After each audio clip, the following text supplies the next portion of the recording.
Ça chôme pas à bord. C'est parti sur un rythme assez soutenu. C'est un rythme qui ressemble plus à une course de 15 jours qu'un Vendée Globe. On a beaucoup de changements de voile. C'est un rythme très intense, mais super intéressant. Écoute, ça va bien à bord. Là, je viens de changer justement.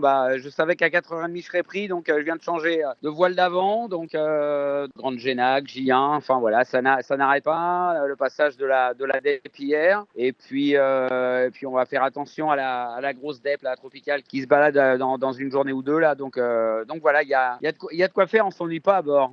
Ça fait quelques jours qu'on l'avait vue, mais effectivement, elle se creuse de plus en plus. Il va falloir faire vraiment attention à son placement et puis la contourner par le nord et son ouest. Donc, on va rester assez loin parce que ça génère des vents vraiment très forts, de l'ordre de 60 nœuds. Donc, il va vraiment falloir faire attention à ça. Pas du tout envie de le mettre là-dedans. Donc je pense qu'il y a moyen de la contourner assez loin et de voir après, une fois qu'on aura passé celle-ci, normalement, voilà, pour continuer notre route sud, on devrait être un petit peu plus tranquille. Tout va bien. J'ai mis une journée ou deux à me mettre dans le rythme quand même parce que c'est pas rien à digérer quand même un départ de Vendée Globe. C'est clair que départ spécial en plus. Bon, avec tous ces départs repoussés à cause du brouillard, on aura tout eu décidément pour le départ. Mais c'était sympa. C'était vraiment très sympa. Donc une journée ou deux à vraiment réaliser parce que tout ça, toutes les émotions, voilà, s'en aillent un petit peu. Et puis là, je suis bien dans le bain.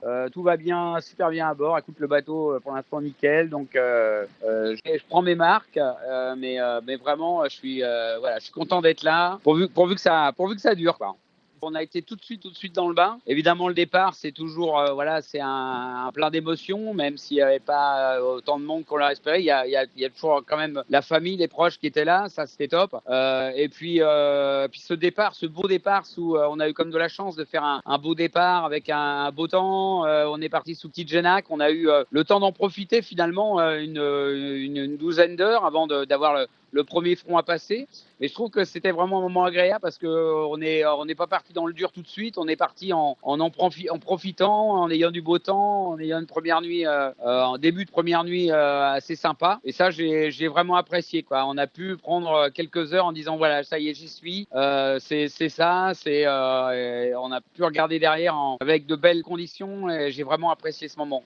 Écoute, je me faisais la remarque, j'ai encore du mal. Alors je sais pas, je pense que c'est normal. Hein, c'est un tel événement à digérer et puis ça fait tellement longtemps, tellement d'années qu'on en parle, qu'on a ce but. Mais j'ai encore du mal des fois. J'ai du mal à me projeter aussi loin que dans 2 ou 3 mois, toi. Donc prends les jours les uns après les autres, avec ce qu'on a à faire, avec la météo, avec enfin voilà tout le travail qu'on a à faire chaque jour.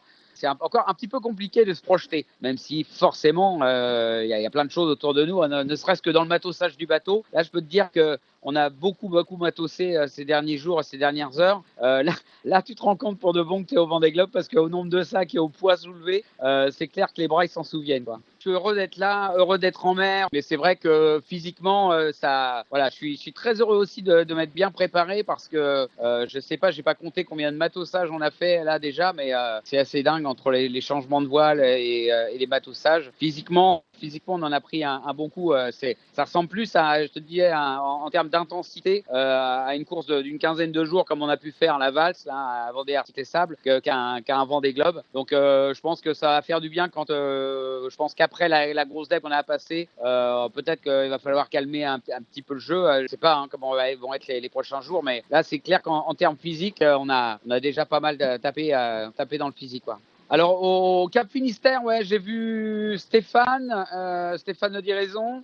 J'ai vu Yannick Bestaven aussi à vue, alors pas tout près, mais je l'ai eu à vue aussi un petit moment, Maître Coq. Et puis là, effectivement, je vois sur la carto que Didac est tout près. On n'arrête pas de se croiser avec Didac depuis le Cap Finistère. Je crois qu'il était pas loin aussi. Et puis là, si il est comme ça, il y a encore peut-être quelques milles, mais je devrais peut-être au petit matin là, quand le jour va se lever, ça va pas tarder. Je devrais apercevoir sa voile effectivement. Ouais.